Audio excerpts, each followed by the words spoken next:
And you've All right. got this. Thank you. All right, everyone. Welcome to this month's Business Mastery series, exclusively for our Quantum Journeys Hypnosis Academy students and graduates. Today, we're joined by the incredible Carolyn Mather. She's a QJHA graduate, hypnotherapist, spirit release medium, and a registered nurse.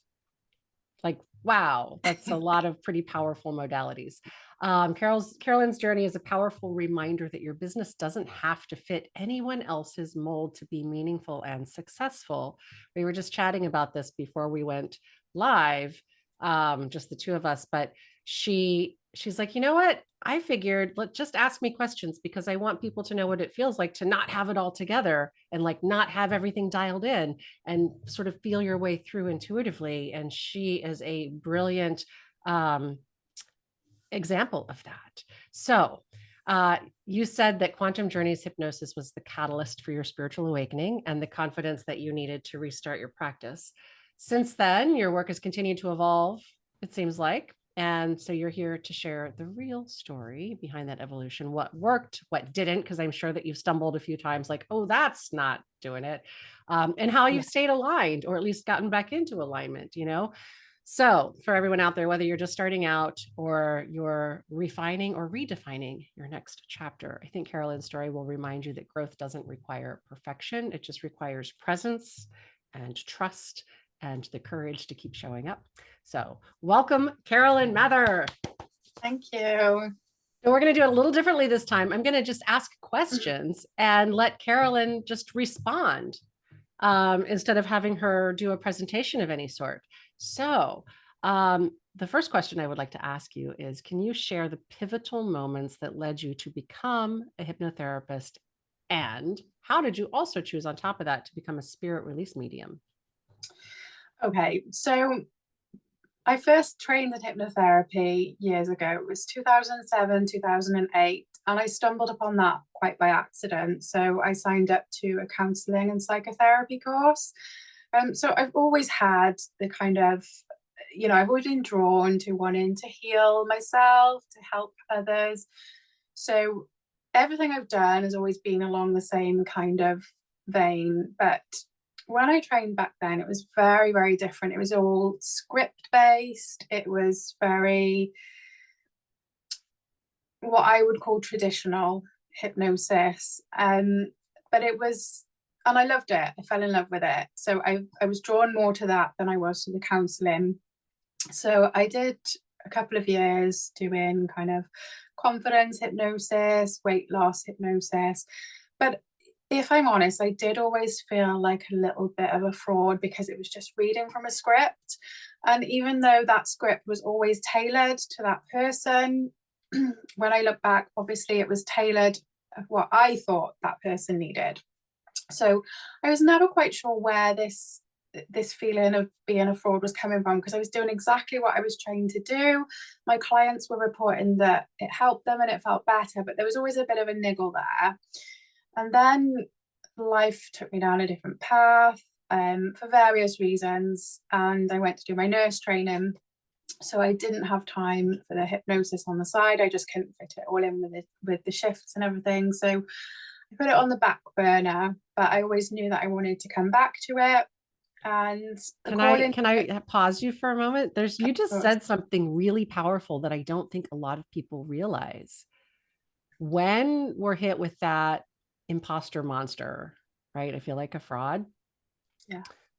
I think a lot of it in our particular industry does come from this idea that we know better what the client needs. This idea that we have the answers, that we are the magic, that we are the power, that we have the healing.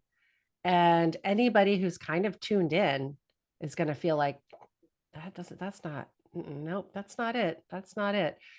Yeah. So you hit it on the head. I think people that are really coming from a place of ego probably feel just fine in that arena. It doesn't strike them as being, dissonant. Yeah. But when I started doing this client-led variety where we put the higher self in the driver's seat, all like fear of being an imposter, a fraud, whatever, completely went out the window. It just took all of that off my shoulders. And so, yeah, I'm so glad that you mentioned that, because especially new people to this way of doing things, they might not realize yet that that's just like this little built-in gift. So go Yeah. ahead. But I just wanted to point out, like, you just kind of went over it really fast, but I was like, oh my God, this is important. Yeah, because at the time I didn't, I was completely, in a different place spiritually, mentally. I didn't quite know why it didn't feel right, but that's exactly why. It's because it was, against the grain of how it should be. And I think, so I lost my confidence with it over the years. And I think that was probably one of the key reasons why. I couldn't quite pinpoint why, but I think it was probably to do with that. I knew there was something that wasn't just quite right about what I'd been doing.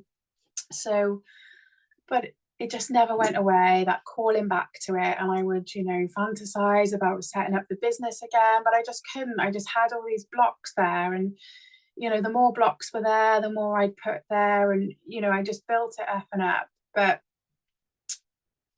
I just couldn't, it just didn't leave me alone, and I couldn't leave it alone.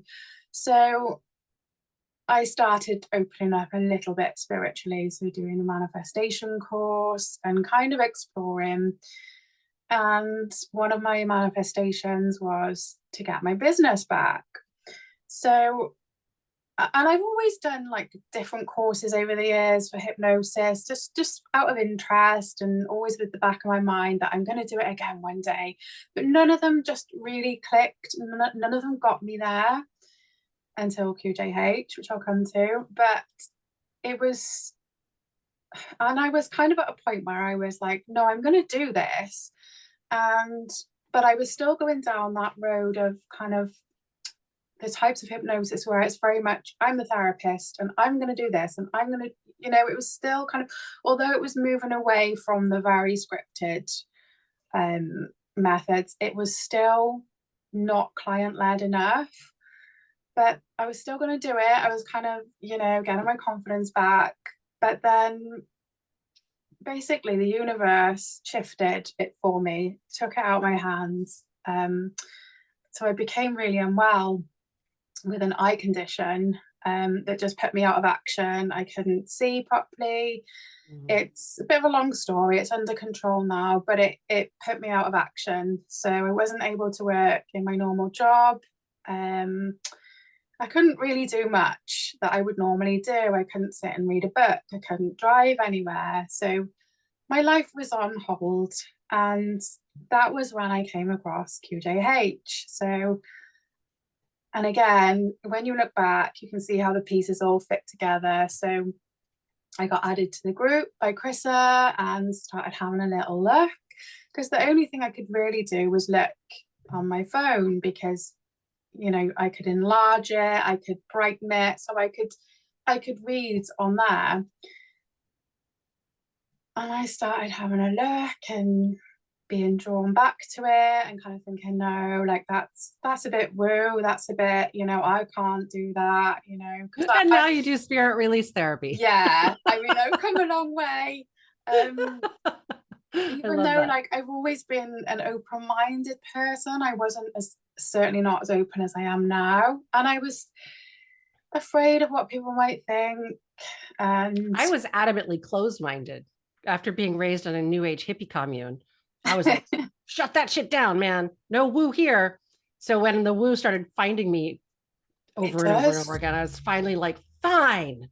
I surrender. Yeah, it does. It happens. It's meant to happen. It just keeps coming in. It just keeps coming. Yeah. And yeah, it didn't take long before I was at a point where I was like, no, I really want to do this. And it all just aligned perfectly. It was just before Christmas and there was an offer on, and I was just like, no, that is my sign that I need to do it. So I signed up, and honestly didn't know where it would take me, but it was just something that was interesting and that I could do when I couldn't do much else. I could listen to the course and just take it in, and it just opened everything up. That's all I can say. Like, things that I'd never heard of, like the higher self, I'd never even heard of that term. And we're only talking like 2022, you know, it's not that long ago.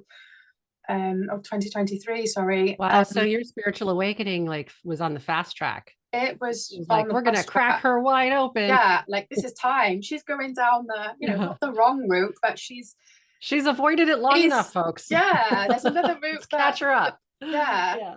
So and now you're in like the graduate program already. It's 3 years yeah. later. So like when the time is right, it just happens. Yeah. And so there's kind of two sides to it. So it did give me the confidence back that I was missing, and that is through having sessions with one of the other students who reached out to me to do the practice. Were you in one of the lives? Did you take one of the live trainings? No, I didn't. Okay. No. Those are open to graduates, by the way, too. It's not just people that aren't, like, if you want to just be a part. Yeah, I think that'd be really interesting. They teach slightly different stuff too. But anyway, I wasn't sure if you had done that. I did want to ask you something though, because I think this is going to be really like it's going to hit home for a lot of people. So you said that you don't focus on a specific niche, but that things have evolved for you, you know, just as from doing them. So I want to know, like, how do you navigate, embrace this sort of fluidity in your professional journey? So for me, I kind of felt like, again, it just took me that way. So I felt I got to the point where I was like, I can't not do this anymore. Like, I don't have a plan really. I don't know how it's going to work out, but I just felt like now is the time. I've got to do it. I'm going to put myself out there. And I'll be honest, when I first trained in QJHA, I didn't understand how powerful it was.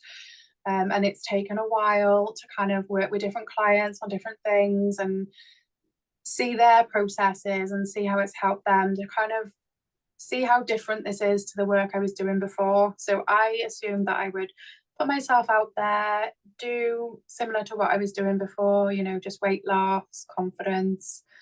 But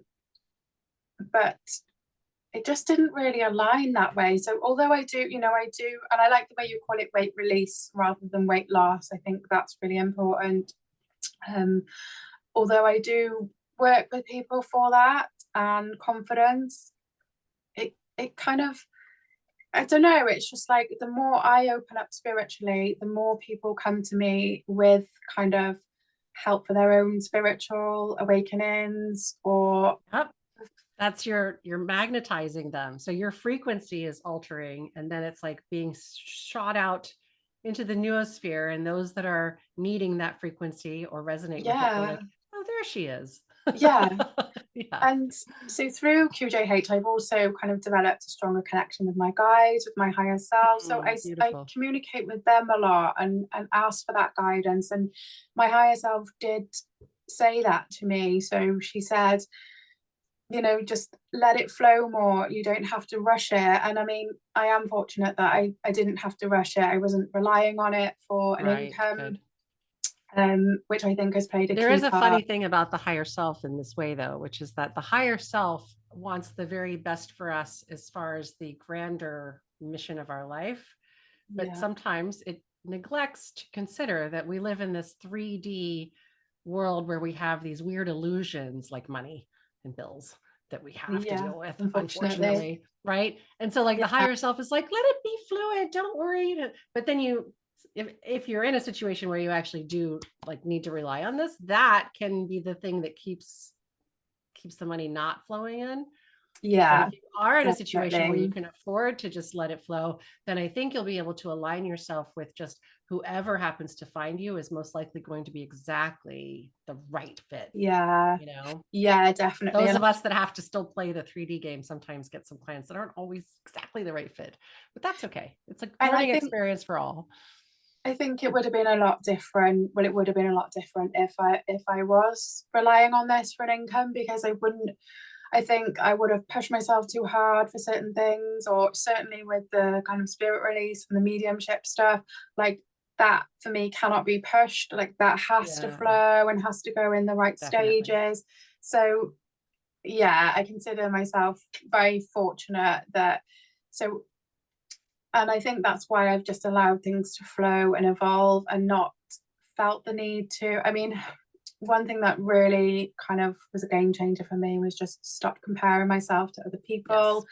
stop listening to what, you know, I'm in a lot of hypnosis groups, and there's a lot of very strong characters in there that have got a lot to say about how certain And people we're work. just so opinionated as like Oh, population. I have a really hard time awful. sometimes in those same groups because I am very opinionated on a very few things, but most of the time I'm just like, hey, two things can be true at the same time, right? There's a Exactly. lot of colors in the rainbow. It doesn't have to be black or white, like, so I No. get it. And they all have these big personalities and these huge opinions and like so much confidence behind them.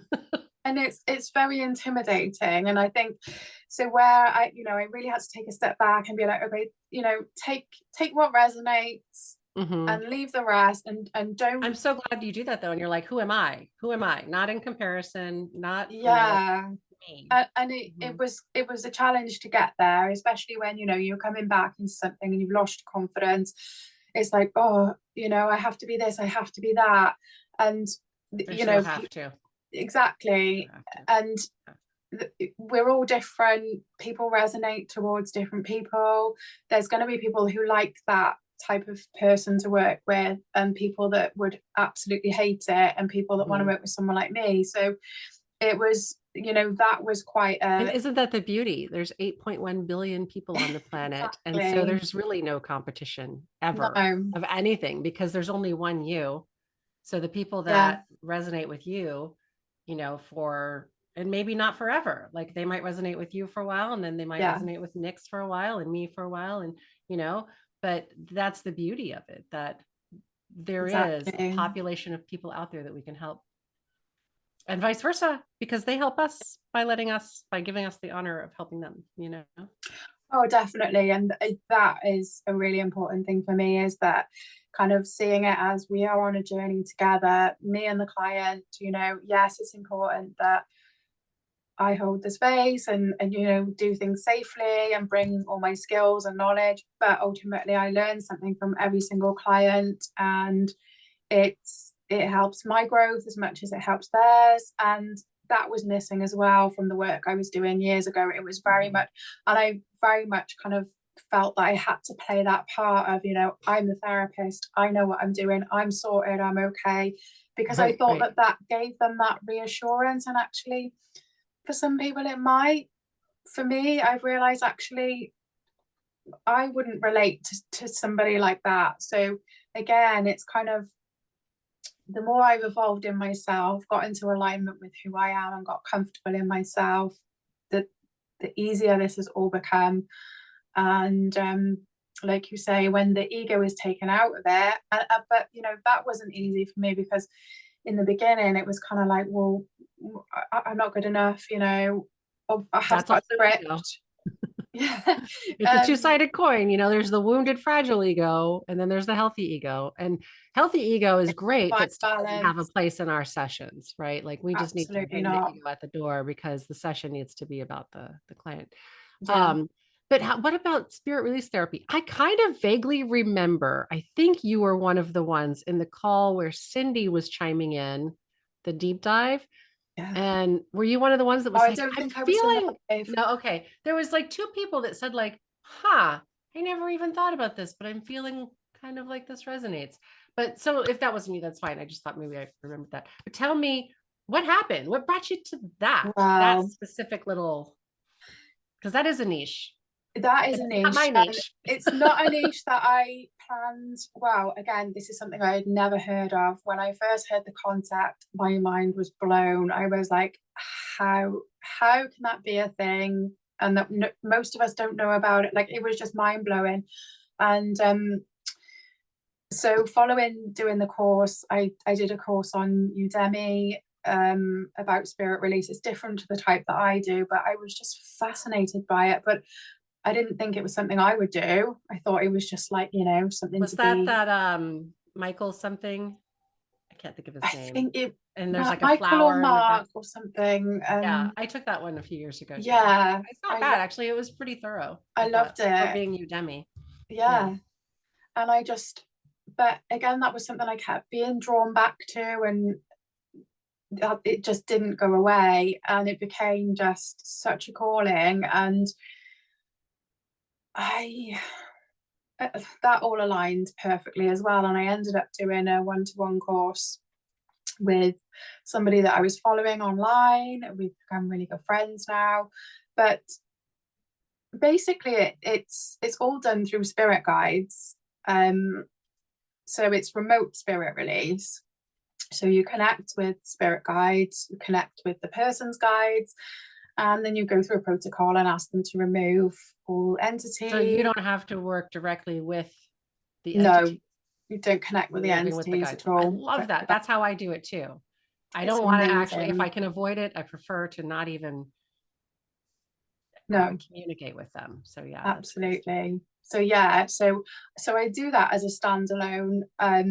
In fact, that's probably the majority of my work. But what's happened is a lot of the hypnosis then comes off the back of that. So people will book a spirit release, and then when I send them the report, that's beautiful, because now they can actually accept the changes that come about from the hypnosis. Because if you've got a whole bunch of entity attachments, they're going to keep you from being able to make those changes to whatever degree they can. So once you release them, they're like, that's a great time to get in there with some hypnotherapy. Yeah, beautiful. And when I book someone for hypnotherapy, part of that is that I will always do a remote spirit release beforehand. I clear myself twice a day, make sure that I'm always sovereign, and I've just found that works so well for me. And it also brings in the clients that are more aligned as well.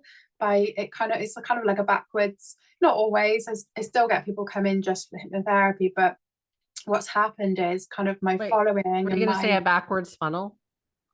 I wasn't, but maybe that's what it is. Well, because I pictured it and I was like, that's perfect, because then you're like starting off with this very small thing that only most people who've never heard of it are going to be like, well, I don't even know what that is. People who have heard of it will either going to be like, yeah, or like, that's a bunch of baloney. So that narrows down who's going to reach out to you. And, by the time they come to you, like they're fully vetted. So it's like a reverse funnel. And I love that. Yeah. And the people, so people that tend to be drawn to me have come from that. So I'm, the people that I've connected with in terms of the spirit release, they have quite a big following. So they've that's how I've grown people to know me, that was unexpected. I mean, I'll put it out there. I'm no marketer. I'm no businesswoman. Like when you talk about things like funnels and all that, it's over my head. So, I mean, there's kind of work to be done there. But in terms of, I certainly didn't start off that way. I had to learn just because it was my only income, but I gamified it for myself, and then I could do it as long as I made it into a game instead of anything that I take super seriously. Like, I'm like, maybe this will work. Let's see. Oh, that one flopped. Let's try this. And I like adjust. But for me, it works only because of that. Like when I first started doing all the marketing stuff, it felt sleazy, it felt gross, it felt like a car salesman, it felt so disingenuous and inauthentic. And I had to find ways to make it something that I felt really good about. So I get it. Yeah. And it's not natural. It's not natural for me, but it's becoming more so now because I'm finding the ways that I can do it with my own authenticity, which may not work for everyone, but it works for me. So I wanted to ask, since we touched upon it, could you walk us through your approach when working with a new client? So they're finding you, it sounds like, primarily because of the spirit release stuff. Where are they finding you? So it's mostly through Facebook, some through TikTok. So they're finding you on your business page then? Yeah. On Facebook? Yeah. Okay. And when I first started, I did share quite a lot on my personal page. But the only reason I asked, for those of you in the room, Carolyn and I had a conversation about this yesterday, and I was like, I can't find your website or any information about your business on your personal profile. And she's like, well, it's over on my business profile. And I was like, Oh, okay. But I don't think you have your business profile connected to your personal profile. So that took a little bit more detective work to find. So that's why Yeah. for the rest of you. I've got my Facebook page linked on there, but not my website or anything. Oh, that's what it was. Okay. Yeah. So But was and that this uncomfortable? Did you end up attracting some people that you didn't want to know you were doing that? not because I've gone more to the spirit release, I am a bit more um I don't want to say no. Some people that is too niche for some of the people on my personal page, and I kind of Gotcha. feel like if they happen to see my business page and click on it, that's kind of a bit like, okay, they've come there for a reason, but I don't It's really the want reverse funnel idea. a Yeah. reverse funnel. Yeah, I Mm-hmm. don't feel quite comfortable, because we're talking about like entities and attachments, and I feel like in time I'll get more comfortable with it, but I think because it is very, very niche, when I was posting about hypnosis and kind of, self-care and weight loss, I felt that was a bit more palatable because I've got, colleagues and family on my personal page, and at the moment I'm keeping it a little bit separate, and I kind of feel the right people will navigate to my page. Right. um I get it. that's where I'm at with it, and because it's still quite new to me. I mean, I've only been doing spirit release since November, and my guides keep telling me that I need to be talking more about it, and it doesn't have to be in all out there talking about demons and entities, but kind of bringing I don't it to even call people. them that personally. I don't. I just say entities because like they're parasites, whatever they are. It can be tiny parasites, they Yeah, can be big parasites, whatever they are. low They're just vibrational energies. yeah. But I haven't quite found myself a way to do that yet. So I've kept it. It's not hidden. If people ask, I'll tell them, but I don't want to be kind of promoting it too much. So people come to me through um through my Facebook page mostly, or through TikTok. Okay, and then so they reach out to you on like Messenger or Some through your do, some website. do, but now I've got the web. So for a long time I didn't have the website. The website is a very recent thing, and I would And Leslie and Aurelia helped you with that? Is that what it was? Leslie Okay, Edmondson. Yeah, she's beautiful. It's amazing. really nice. I love the It's colors. beautiful, and like there's no way I could have put that information together Let me about put that myself. in the chat too, just for everybody here. And then when I pop it into YouTube, I'll make sure I share that. What is your Thank website? you. www.moonstonetransformations.com. That's right. Okay. I mean, that Okay, was so a bit of then a transition. I started off with Moonstone hypnosis, and then that didn't sit right. So it very quickly became apparent that I wasn't just going to do hypnosis, even though right. like that was my dream. It was like I thought that was going to be the be all and end all, but QJH just opened up so many different things. My session with you opened up a whole. So I ended up going into a past life in my session with Kryssa. I think you wrote about that in the book too, I didn't did, you? In yeah, Quantum Journeys. yeah. Yeah, book. And I wrote, well, I've just recently posted that story on my page because I put it as anonymous in the book because That's right. I remember you were so new to this. You were like, I don't want anybody to know it's me. Yeah, and I submitted it the day after the session. I was just like, But I then a cannot few have my months later, name. you sent me another submission for the second book, and you're like, you can put my name on it. Yeah, yeah. I was And like, look isn't how it? much you've evolved in a few short months. Oh, honestly, it's like just opened up because in Yeah. the session so for anybody that hasn't read it, it turned out I was drowned as a witch, or as a healer, but accused of a witch as a young girl. It was my family that did it. That's right. To save me from what would have been worse. So it was like an act of love, which makes it very confusing. Yeah, very. And I mean, even then, that was less than a year ago, and I wasn't sure how I felt about past lives even then. Like, I thought, maybe people are just making it up, or, not on purpose, but it's not real. But that session was just, it blew my mind. I've never run into anybody else who had a situation where they were essentially put to death by their own family to protect them from being killed by somebody worse, like an act of a mercy killing. A mercy killing. So if you made that up out of absolutely nowhere, like you need to be a screenwriter. Yeah. Because that blew my understanding wide open. You were crying at the same time as just feeling like so much compassion for the people who were killing you. It was a really interesting session. Yeah. Oh, it was. And that was the point when I started thinking, okay, something's happening here, because I'd started to have little kind of spiritual experiences and, questioning things. But yeah, that was quite a turning point for me, that session. And so in the session, we asked my higher self, is it in the highest good to bring forward? So Selena, my name was, and she was a natural healer. She could speak to spirit. She could, she was really connected with plants and herbs. She just had all these natural abilities. That's right, the herbs, right. Yeah. So we asked my higher self, is it in the highest good to turn all that up and bring it forward? And my higher self into this said, life. yes. I love, that's my favorite part about quantum journeys, doing the other lifetimes, where you ask if you can bring all the skills and the wisdom and the experience into this life. I don't know why other past life regression hypnotherapy schools of thought don't do that. Like that's like the custard filling inside of the donut, right? Going to the past life is just the donut, man. Like you want that juicy stuff, right? Bring it now, because that totally up-leveled my life skills. Too. Yeah, yours too. Like you are. Now we have another example of that, because I did it and it changed everything for me in a very short period of time. Bam, blew it wide open. Yeah, and then now it's happening with you. So yay, that makes me so happy.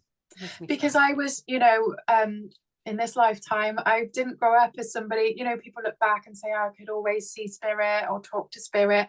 I never did. Like, I didn't have anything like that. It just all kind of unfolded after that session. Although I'd been, exploring and kind of on some level must have known there was something there to open up. But I mean, now I'm working every single day as a spirit release medium, and it's that, yeah, I never could have, yeah, it's not the original plan. So it's really good that your guides and your higher self are like, just go with the flow, let it happen, because by doing that, you just allowed all of this expansiveness into your life. So I love that.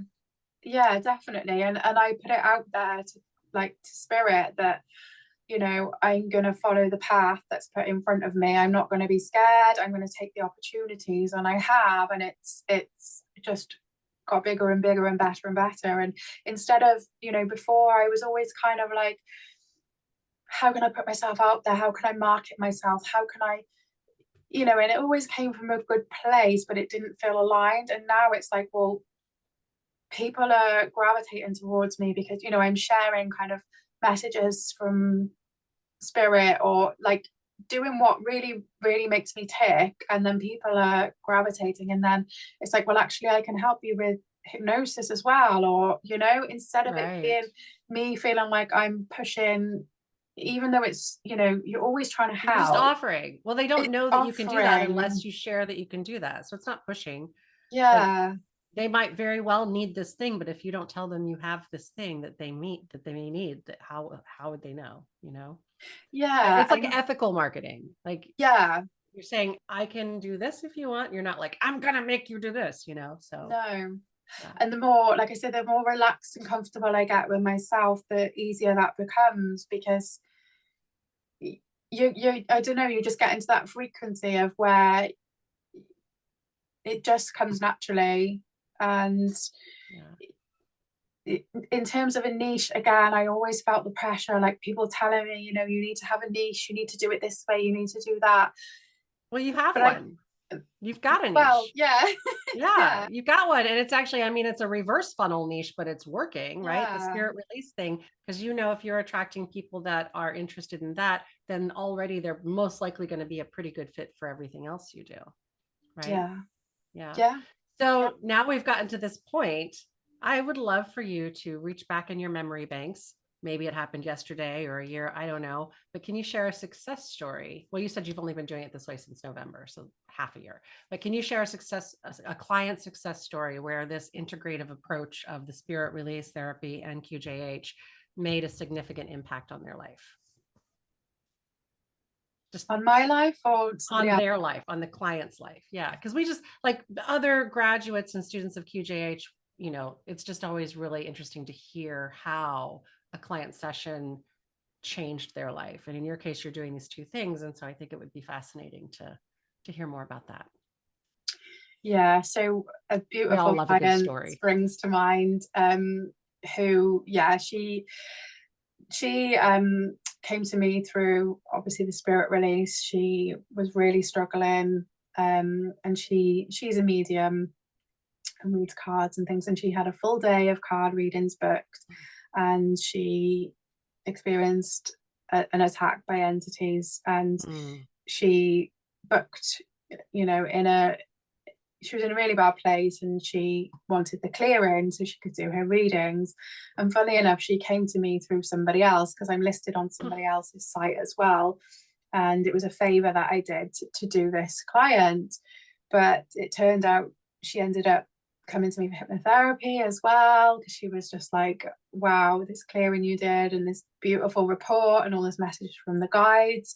She was like, I really want to work with you. So we did 3 sessions, and she was struggling with depression, lack of self-love. She had a smoking habit she wanted to release. You know, we didn't go all guns blazing and try and fix everything, but the first session was to do with like blocks to self-love. She had money blocks, so all the things going on. But within the 3 sessions, and I think they were spaced out over maybe like 6 weeks, they weren't kind of every week, but she's changed her diet, she's stopped the smoking habit, she's got back into work, she's connecting more with her guides, like everything she wanted and beyond she's doing. And she's also able to recognize like the empowerment of her doing it as well.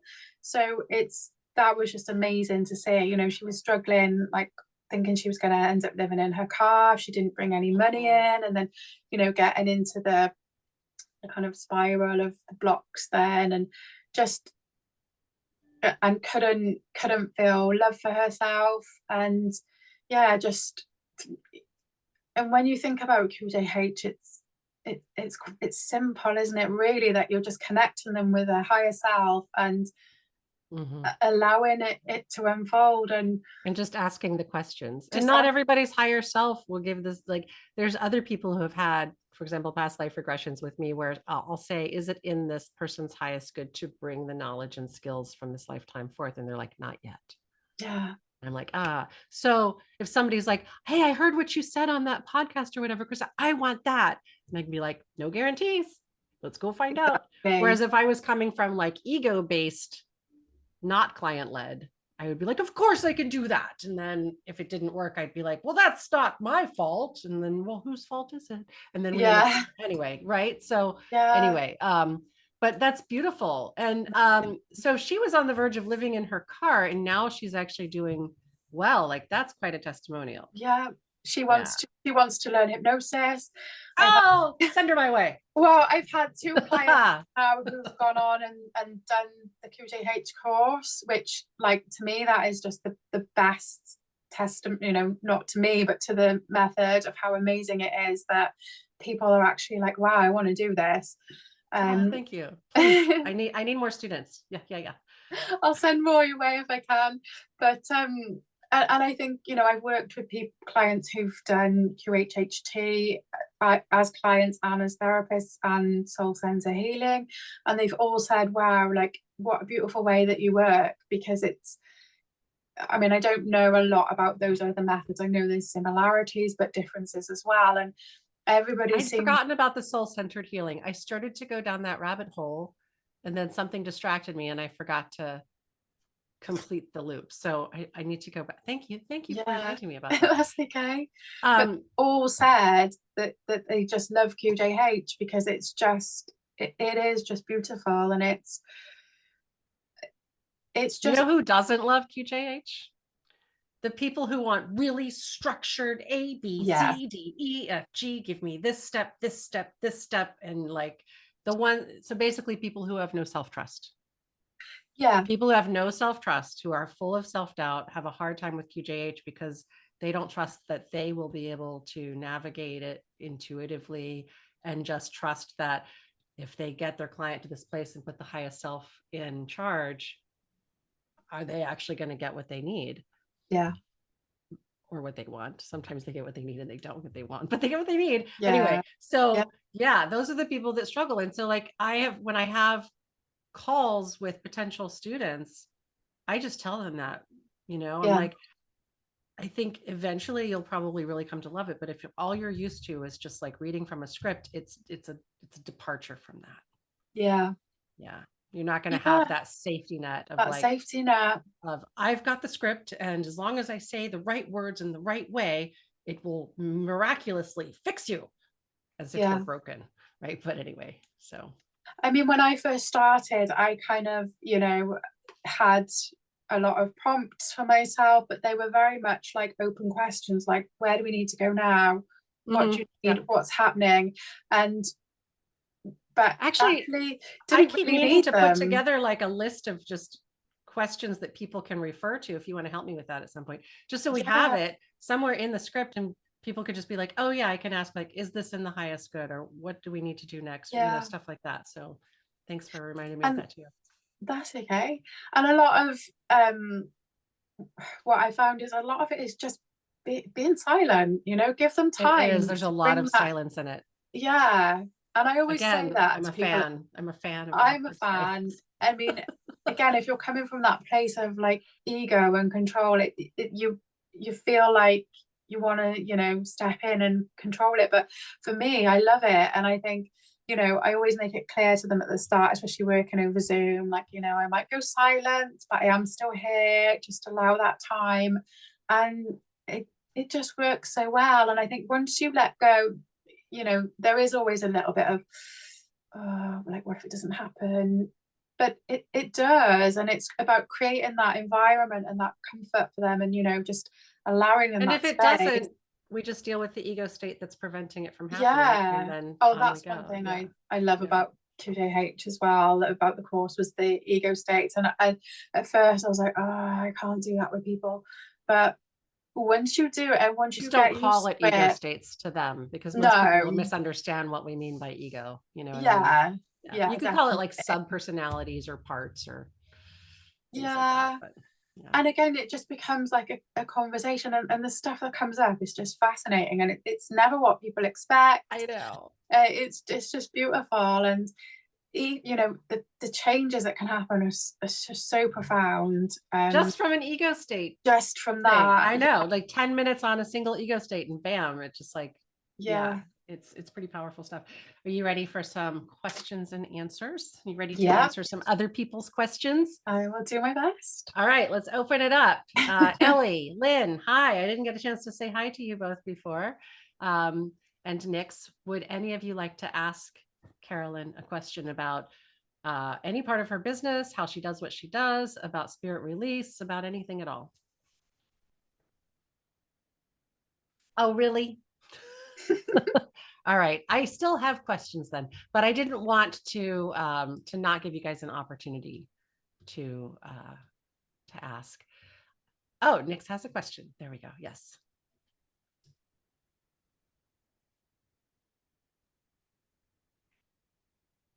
Hello. So it's spirit release, and I guess it's a bit about clarifying my understanding of spirit release. So if we talk about what was the term that we used, or that Kryssa used earlier? Parasites. Thank you. So if we talk about it in terms of parasites, how was it that you first came to understand that you could do that, or that you were interested in that? Was it hearing about it with somebody else doing it and then going down that rabbit hole and exploring it and then finding that course? There's the QJH course, so the bit about like if you come across it in the session, and then honestly I can't remember how I ended up down the rabbit hole, but I searched it and Googled it, I think, and found a book, and then found a course. Then on Facebook I found the Spirit Release Academy, who do courses, and I wanted to train with them. That didn't happen in the end, but it that led me down a trail of kind of other people who do it, and there were loads of people that do it in different forms. Yeah, I've come across it, but I'm just trying to understand your specific kind of route into it, and it just kept drawing me in, and I don't even, well, now I know why, because I love it. It's amazing, and it aligns perfectly with me. But at the time I was just like, am I drawn to this? No, I can't be. Did you feel any kind of resistance? Sorry to keep, or did you feel some kind of like, well, I seem to be able to do this, but I'm not sure whether I want to do this, or anything like that? Or did you feel that sense of, that's where I'm at. I can do it. I prefer not to. That's not my lane. And I know that now, but I can do it. And when I have done it, it just exhausts me. That's how I know it's not my thing to do. No matter how much I bubble up, no matter how much I clear and cleanse, it's still exhausting. And so I refer people on. So now I'm going to refer them to Carolyn too, because I have a couple of other people that I refer them to, because there are other things that I am very adept at that don't exhaust me. I would rather do that. Yeah, because I've had some kind of experiences, not that I've been looking, but you know what you were saying earlier about spirit just finds you, and it's kind of, it can be a bit relentless, and it's kind of like running away from it. So like, no, I just want to go to normal life, and then it finds you again and finds you again and taps a little bit harder and whatever, and then you kind of go, all right, I'll do this thing. It was well, in my session with Kryssa, my higher self actually said it's not for you, because I'd been reading about it, and I put it out of my mind, went off and did other things. I did Reiki. With hindsight, what was happening was I was raising my own vibrations, getting to the point where I was strong enough. My guides and higher self have since said, it wasn't right for you at the time. You didn't have enough protection. You weren't in the right vibration. But if I've gotten a similar message. Mine isn't so much about frequency, but that I have too big of an audience to be able to do that safely. Yeah. Oh yeah. So it's not like I'm super famous or anything. It's just that there's like, if entities are aware of my presence in that way, that could potentially not be great for me, you know? Anyway, but so I do remember that your higher self was like, nope, that's not the path for you. And I was a little surprised when it said that, but I was like, it told me the same thing. I was disappointed. But then it turned out that it was because it was just like you were in initiation. You hadn't graduated to be able to do it yet. And if they'd have said to me, it's not for you just yet, all I would have focused on was, well, how, I want to get there. Will it be? Yeah. Instead of naturally allowing things to align in a way that was right for me, and putting my energies into what you're curious about and letting that guide you. And also what I've experienced is, or what I think has happened with spirit, is that they kind of almost, they give you something, then they take it away, and it's kind of like, well, how much do you want that? And then once they've taken it away, it's kind of like, oh no, well, maybe I was really interested in that, and it's kind of like, oh, I want that back again. And then it's kind of, well, when you're ready, but they don't tell you what you need to do to be ready. You just somehow stumble through it. And then it's kind of like they go, oh, you can have that back now. And then it's like you're so, oh, thank you. And then you're kind of in a much different place. You kind of then really embrace it. Whereas before, I think when you're in the right place, it does just align. Because for me, like, it hasn't felt like any hard work whatsoever. I did a course in November. By January it was full flow, and it's all just happening because a lot of work went on before that behind the scenes to get there, but when the time was right, it was all perfectly in alignment. And I think for me, that's why, because there was a long time where I thought this hypnosis isn't happening, like I'm not getting the clients, it's not working. But had I gone full flow into that, I wouldn't have gone to the spirit release. So it's all aligned the way it's supposed to for me. You just don't always see it at the time. And I think, yeah, for me, you know, I always thought everybody else has got it sorted. They've got their business, they know what they're doing, they've got it all sorted, and I haven't. What am I doing wrong? That's that comparing again. Yeah. And it doesn't I have mine all sorted. Mine changes like by the month, like who I'm like. Once again, I'm doing lots of disordered eating, which is what I started with 5 years ago. Okay. I'm like, I didn't see that coming, but here we are. So, but I'm better at it now. Cycles. Does it tend to go in cycles, do you think? Yeah. Yeah, I would say so. For me, it does, yeah. And it did. There's strange coincidental cycles too. So I'm going to say, yes, it goes in cycles, right? Okay. But there's also like weird cycles. Like I had 5 Heathers once at the same time. Wow. I had 3 Hillarys once. I had a group of 12 and 4 of them had variations on the last name Lion. Wow. Like weird stuff that I'm just like, okay, now you're just playing with me, you know? Oh yeah, I think that's true, yeah, definitely. What, Caroline, what has been the most surprising thing for you about this entire journey? Out of all of the many surprising things, what's been your most? It's got to be the past life experience, I think, for me. That was just completely. We just explored one, didn't we? Yeah. Yeah. We should come back and do another one.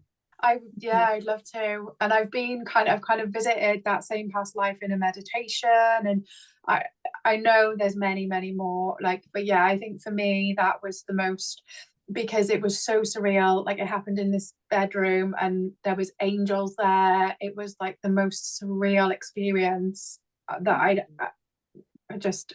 kind of knew something was coming, because I was getting weird like little snapshot memories of something, so I knew there was something there. But I was so closed then compared to what I am now. I couldn't have imagined what would have happened. And when Kryssa was like, what's the date, and I was just like, it's 1612, and I don't know where it came from. I would never have plucked that. I didn't know that date, and I googled it after, and it was the year of the Pendle Witch trials, and I was just like, what has happened just now in my spare room. And I think that I've just had a body wave when you said the Pendle Witch. I've got a connection with the Pendle Witches as well. That also happens with QJH. I haven't talked about that in a while, but just really quick, because you'll find it in some of the other, if you go back through some of the videos on YouTube. But Shelley Whistler had a past life memory in one of our sessions where we were priestesses together in Lemuria. I hadn't had this particular past life memory yet. She was telling me about it, and I was like the person who takes them through, puts them in a trance state to go inside of a cave for this 3-day vision quest. Like that was my part, was to put them in a trance state. And as she said that, like all the hairs on the back of my neck stood up, and I was like, oh, it kind of feels really familiar. Yeah. Anyway, then fast forward weeks or months, I don't remember how long it was. I had a session with Sharon Jackman, and she had the same memory. No. Sharon and Shelley do incredible.